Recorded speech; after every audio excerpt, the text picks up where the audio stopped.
Hey everyone, welcome back to Make It Happen at Arizona State University. I'm Dr. Brent Siebold, your host here. I'm very excited about today's session because we have one of my dear friends and colleagues in the world of venture development at ASU.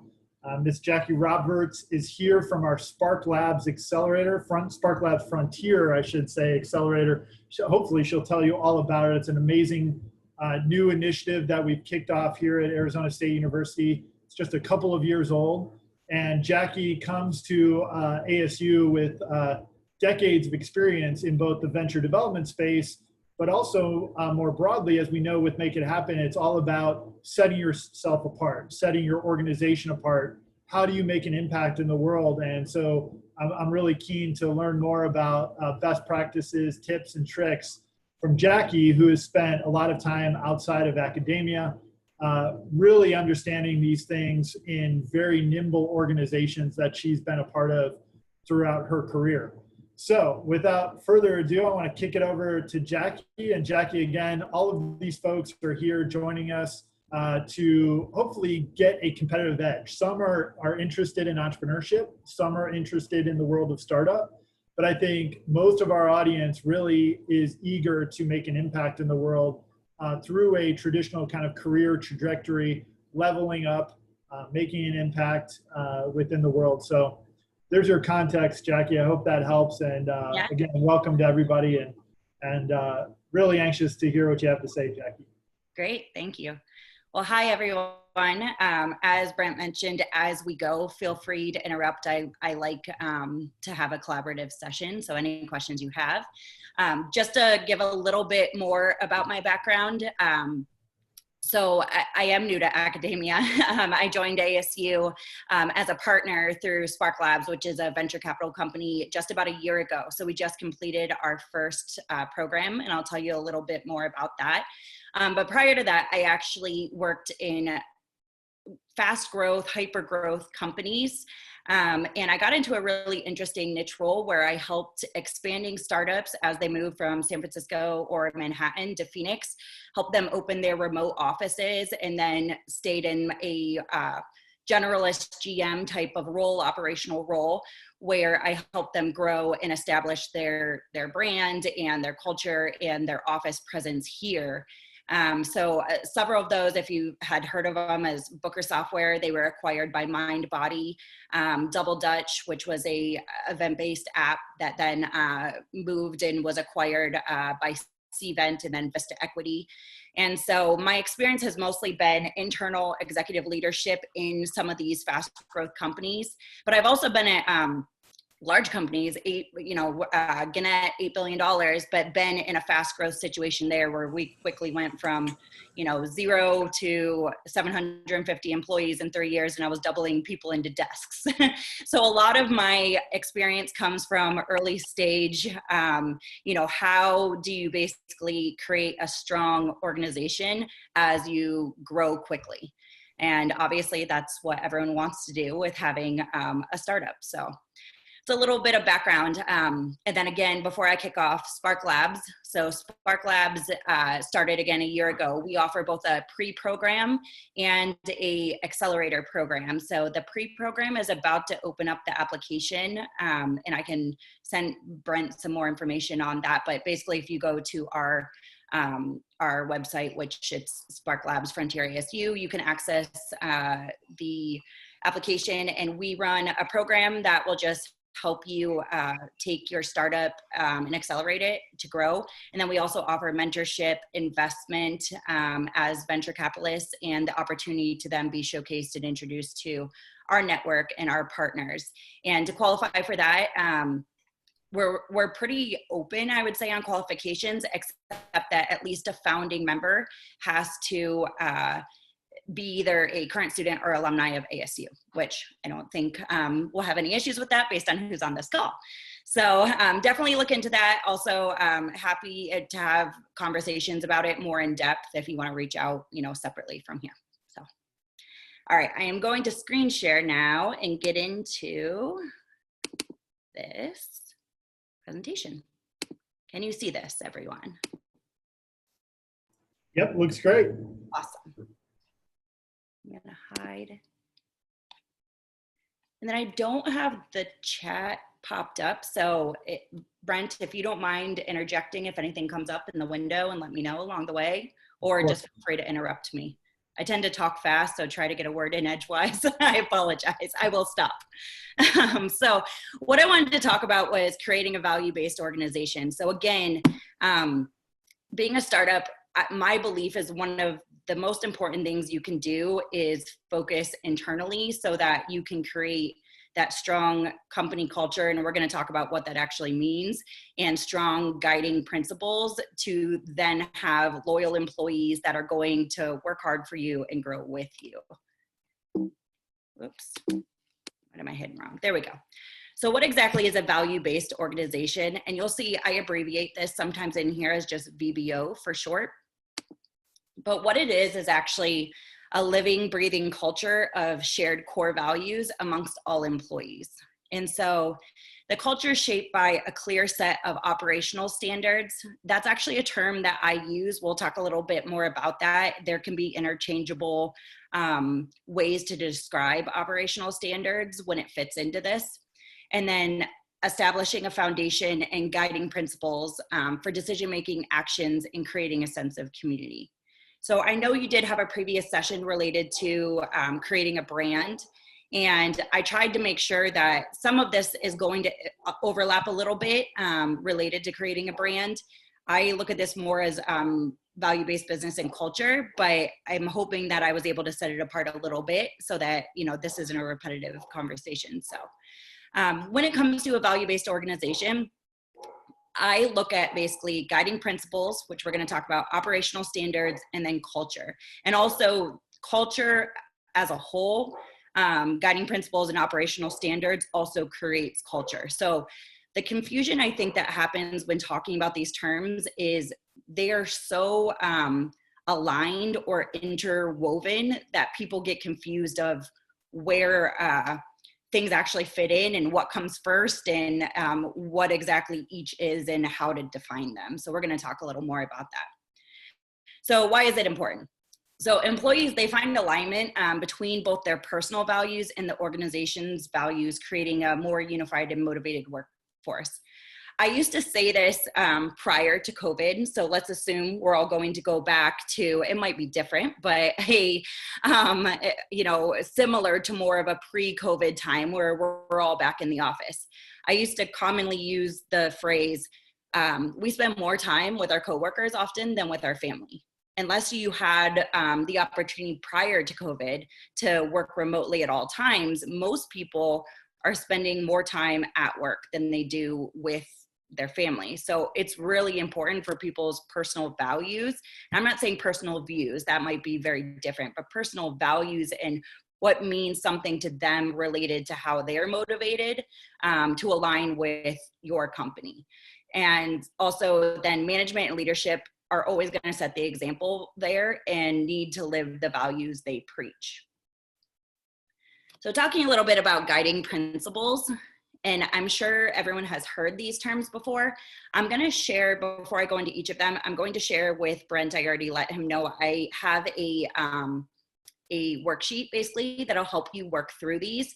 So the top of the worksheet lists all of these different guiding principles, and it gives examples from large companies that do it well, that you can, you know, get a better understanding of then how to define your own. But basically the guiding principles are just defining your company's why. So, you know, what is the purpose? Why do you actually choose to exist beyond just making money? What is the vision and what's the difference you're going to create in your customer's world or the larger world? And then what is your mission? And it should be something that's ambitious and is going to recognize your purpose.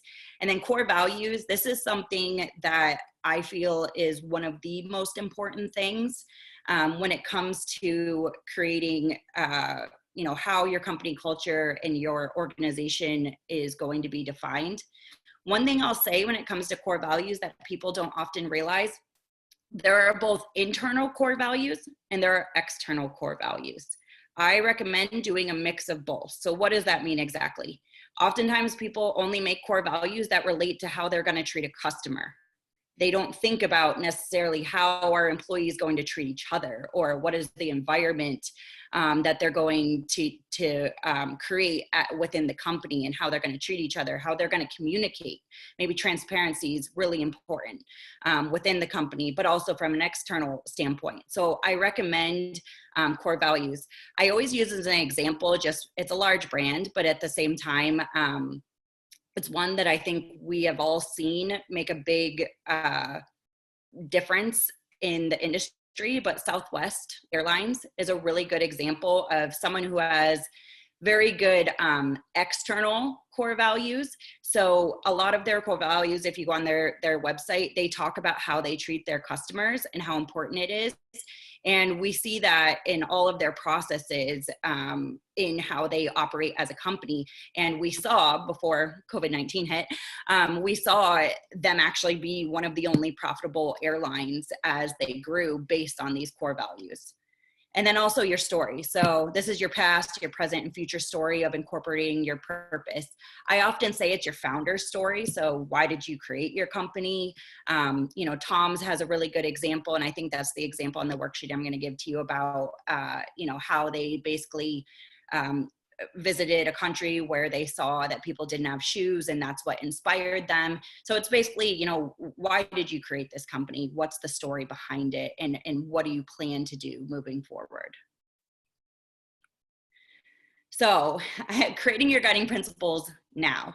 So this is really important. A lot of people say, I haven't even barely, started my company. It's brand new, or I don't even have my product ready yet. I don't have my service. We haven't even gone to market. I can't create guiding principles. I will completely disagree with that. And the reason why is this is an exercise for you as founders to create, and it should be something that your company, lives by, but it is flexible. People change their core values. People change things like that. If what you start in the early days, you grow and it doesn't exactly align once you start hiring permanent employees or full-time employees, it can be changed, and you can even include your employees. But I say create your guiding principles now. And the reason why is a lot of times when you're in a startup, you need to do equity-based hiring, meaning you don't have money to pay early employees. You unfortunately might not have money to pay interns. How do you get people to buy in when you're not offering them a salary? They need to understand, the vision, the story behind the company. And also for fundraising, you are going to connect with your venture capital companies or grants when you're able to make your story more human, and they're able to understand really the people behind the organization, because the team's just as important as the company. And then also for PR media, oftentimes they will pick up an organization that has a great story behind it. And the last one I'd say is riding the waves in the early days means you're going to have a lot of ups and downs. Unfortunately, we know in entrepreneurship, it can be a rocky road. And so you need a way to create gel within your company. And that's when you all are going to be, having the same battle cry, and that related to that. So consider that creating your guiding principles now, don't wait. And then operational standards. Again, this is a word that can be used interchangeably, but I say that operational standards are unspoken guidelines. So this isn't a reference to HR, employment law, forget your company handbook. It's not that. These are often unspokenly set by executive leadership. And so this is leadership creating standards for how their company is going to run internally as well as externally. I'm going to give some examples just so you understand what I'm talking about. So work to create an environment with clear expectations, but flexibility to allow talented people to operate at a high level and be empowered to grow. So examples of this, we always start internal and external meetings on time. This is important. Have you ever been within a company that starts everything 15 minutes late because nobody can get the tech together? It's frustrating. It wastes time. Management values employees' time as much as their own time. So therefore, one-on-ones will only be rescheduled in an emergency. I'm sure several of you can think of having working for someone that always changes a time that you're supposed to meet with them. And as an employee, you're looking forward to having that conversation, maybe with your direct manager. So things like this can actually be set as a standard by leadership. When I say it's unspoken, I just mean typically it's not really written down, but it's not that it's unspoken amongst leadership. Leadership should definitely have open conversations and expectations should be held. But again, these are things that make a difference when it comes to how your employees feel and how your companies run. I worked at a company that only used video calls, and this was pre-COVID, but only video calls for all meetings, no conference calls. We never got on the phone together. It was always a video, and we all were in different places, and it made a huge difference for just human connection. And then making sure people follow through. Do you have an organization where people often let things slip, or are deadlines and dates and project management actually something that's important to the company? And then just empowering employees and making them feel that they can speak up is something that often is big. Transparency can be one, something such as, always speak up. There's no stupid questions. We want you to not sit in a meeting, not having laptops in a meeting. All of these things are different. I call them operational standards. I've changed the term several times. It can be community standards, but just to give you an idea of what I'm discussing there. So a few more points I wanted to make. Anyone have any thoughts or questions this far? I'm talking fast. No? Looking good on chat, Jackie. Thank you. Hey, Jackie, this is John Vallata. Just a couple of thoughts here. It sounds like some of these things really, where you're talking about unspoken guidelines, really ought to be articulated to the workforce. For example, follow through on commitments. I think if you do a little bit of a root cause analysis on some of the major failures that have occurred, and and I'm an ex-engineer kind of guy, so if you look at a lot of the failures that occurred, and you go, well, let's take Beirut. There's a really good example, the Beirut explosion, terrible thing. Yeah. That stuff was stored there for since 2014. There was a commitment to remove it. It was. I'm not going to go through the story. It was on a ship, then they took it off the ship, stuck it in the warehouse, and this was like going to be temporary. So, and that was a commitment, and there'd been inspections and reminders and and all of that sort of thing. But the commitment was never followed through on, and you can see the result. So somewhere in some organization somewhere, there was a failure, or there was maybe an unspoken guideline to follow through on commitments, but it was really not a very good guideline. I mean, it didn't work. So it sounds like things like starting on time, following through, valuing employees' time, those should not, in just my own opinion, those should not be unspoken. Those should be clearly articulated. Yeah, I could definitely agree with that. I guess where I'm coming from is, to me, it's more of a leadership setting the tone and expectations. So when I guess I shouldn't say unspoken, I should say more unwritten or undocumented. And the reason why I say that is each manager, as we know, once an organization breaks up into teams, each manager often, enforces or doesn't enforce, you'll say, the rules. Employees, especially in a startup setting, unfortunately, don't love rules.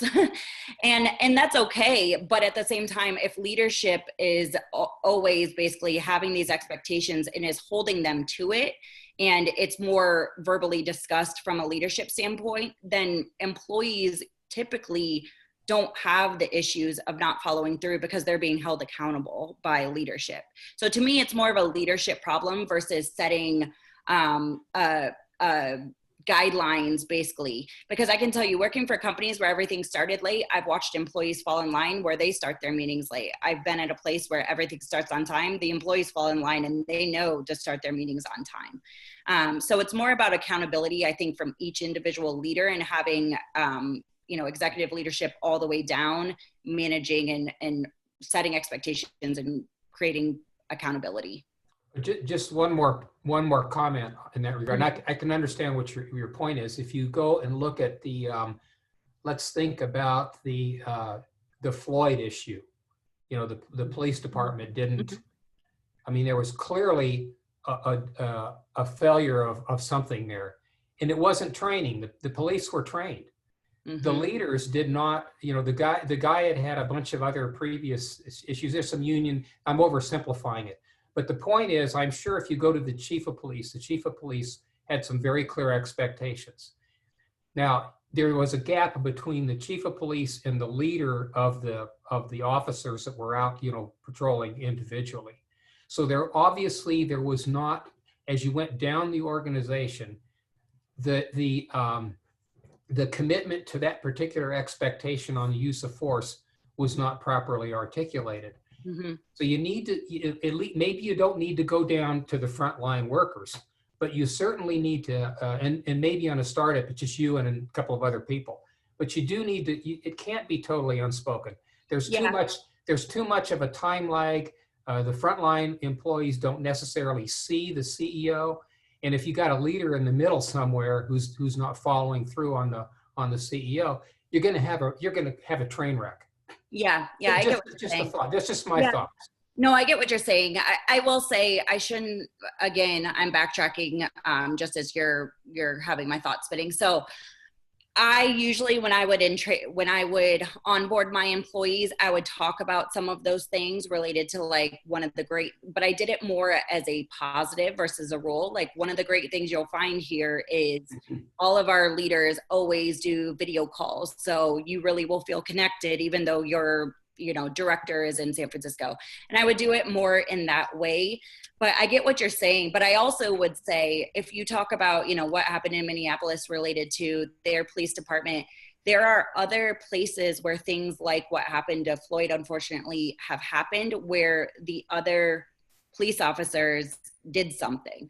So why did Minneapolis as a whole not, come together as employees? Like, why did they not create a culture basically where, they only listen to what a leader says versus all employees basically step up in that way? So that's kind of what I'm looking to build more, is more empowered employees versus only listening to management. But my point is that it all stops at the top. You can always articulate things in a positive manner. Yeah. Okay. So if let's say I have this issue that I want to be a guideline, you can, you don't have to, we're going to fire you if you show up late at meetings. You can always flip that, and things always should be cast in a positive light and not a negative light. Anyway, just a thought, because I think that's a critical this whole idea of guidelines and expectations. I think if you go, and I'm based in on a 50-year career in the nuclear power industry, and reading a lot about major failures and those sorts of things. And it always comes down somewhere in almost every one of them, somewhere where there was a breakdown and somebody not following through on a commitment that upper management thought they were going to have in their organization. Yeah. Anyway, I'll let you get back. And I get that. I think there's true, that's why I was a little leery of using the term operational standards. There's true operational standards, like in a situation like that. I'm using more of my background related to an office type setting versus, working in a dangerous type of situation, where those guidelines and HR guidelines and employment laws completely separate, more so just the office environment as a whole. I can talk about silly things like whether we have music on or not, whether the lights are on or not, things that I've seen debated that seem really silly, but it can make a difference in some employees' experiences. So I guess I'm talking a little bit more surface level than deep related to that, just in how you gel together employees. But I definitely hear what you're saying. Hey, Jackie, we have a couple of other questions. Maybe Emily has one too, but I do want to give you a chance to wrap up your Yeah. And I just wanted to make a comment to all of that, if that's okay, real quick. Sure. So I used to work for a small business. There's maximum 20 employees at once. And to what Jackie was saying, everything John said also does make a lot of sense, and that's true. But to talk to what you were saying, Jackie, is that what I saw the leader didn't establish a lot of what you're saying is necessary. And honestly, it took some of us at the second level to establish it, but it created a lot of like frustration between everyone. And then the lower employees were seeing a lot of, they were getting very frustrated. And we kind of saw people drop out because of that miscommunication and that disconnect.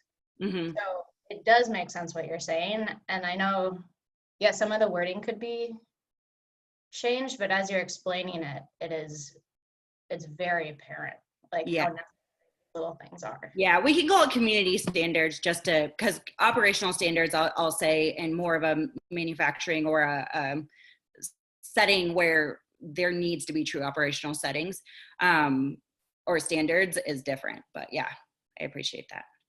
I'll try to wrap up here pretty quick. I only have a couple more slides, I believe. So really quick, talking about culture. So it's a commonly misused term. Again, it's the guiding principles, the operational standards, the people you hire, and how your employees engage with their work that make up your company culture. So I said beanbag chairs, free lunches, ping pong tables, no, those are all perks. They might add to the environment, but it's really not what's gonna make people stay at your company and be engaged. And then just a quick touch on employee engagement. So I should have mentioned at Double Dutch, my previous role, I actually ran global employee engagement for the company related to how to just gel together everything. So again, employee engagement is going to be the extent to which employees feel passionate about their job and how much they're committed and put in discretionary effort.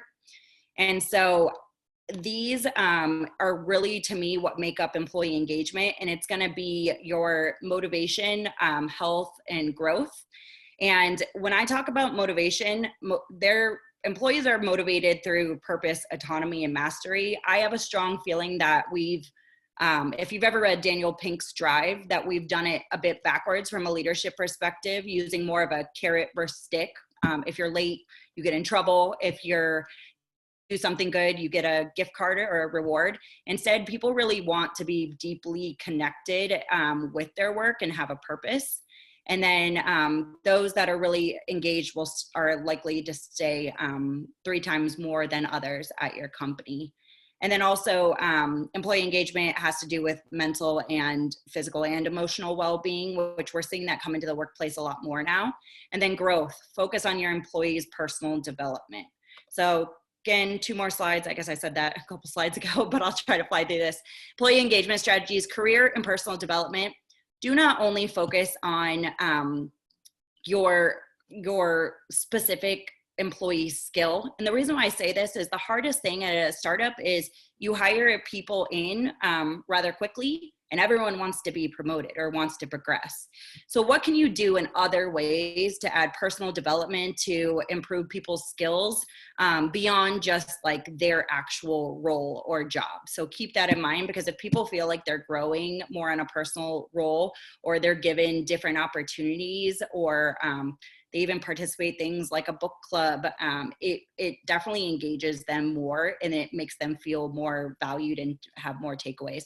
And then employee involvement, have open lines of communication and feedback. And so measuring that, again, you're gonna measure employee engagement just by feedback surveys, often retention. So do you have low turnover? Do you have high turnover? It's usually a sign of what's going on with employee engagement.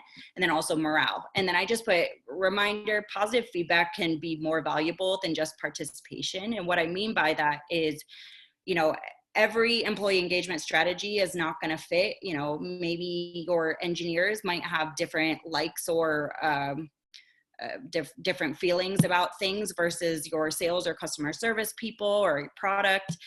So keep that in mind, that, some people still get something out of it, even if they aren't participating, but value their feedback more than that. So again, the recap is just create your guiding principles, operational standards, shape your culture, hire the right people, walk the walk, recognize, reward, and celebrate, and make it happen. That is it. Right. Thank you so much, Jackie. Really appreciate you accelerating through that last part. You didn't have to. That was some great content there at the end. So I'm anxious to engage in some additional discussion. Thanks to John, thanks to Emily, thanks to Sarthak so far for getting involved in the discussion. But for right now, I want to say thanks to Jackie. I'm going to actually end the recording, and then we'll stick around, Jackie, as long as you have time. Sure. To engage in a non-recorded discussion. So thanks again, Jackie. really appreciate you being here, and we'll hopefully see you again and definitely make it happen. Great. Okay.